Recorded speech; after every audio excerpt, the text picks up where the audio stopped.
In this video, I want to go over a few ways to look at marketing and just give you different perspectives to what it is.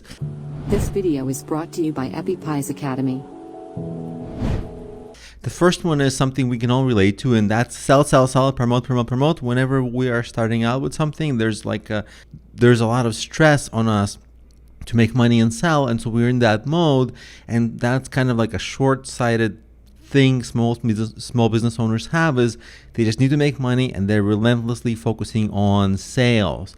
But that's really a short-sighted way. It's not a good way. The better way is think about your marketing as everything that has to do with your customers, anything that touches your customer. For example, the quality of the product or service, this customer support, the trust of your brand, the professionalism and the manner in which you approach your customer. So everything that touches the customer is part of the marketing, because guess what? Those customers will either come back or not, and they'll either tell their friends or not, and they'll either leave good reviews or not. So it's really everything that you do, and you've got to work up all the time to raise your customer experience in everything, not just the sell part of your business.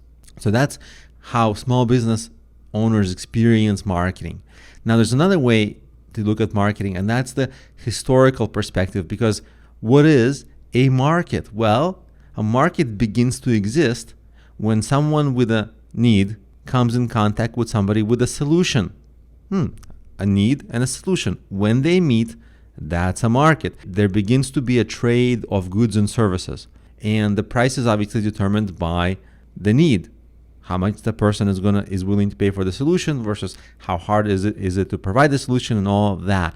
And that's actually really great. That is fantastic, because that is predicated on helping somebody with their needs. Some trouble begins to arise when you satisfy everybody with a legitimate need and you still need to make more money and more sales. So what happens is you start needing to convince people that they need things when they don't. So you have to manufacture this feeling in people that they need things. This is something that large companies do that have a lot of pressure to grow relentlessly.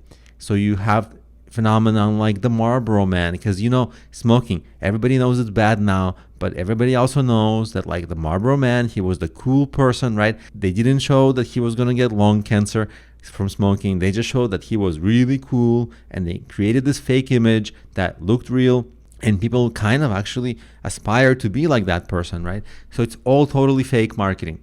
That's a clear example of it, but there's a tremendous gray area of this where, like, do you really need that car?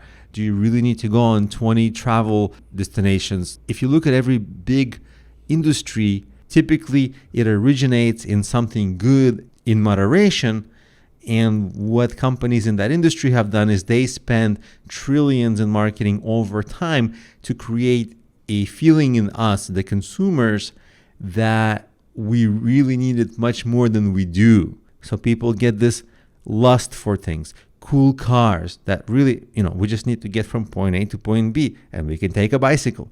And, if you look at any industry, it has that phenomenon. And as consumers, of course, we have to moderate ourselves and be objective.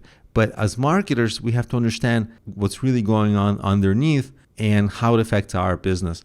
So that's the theory of marketing, looking at it theoretically and from the perspective of a small business owner.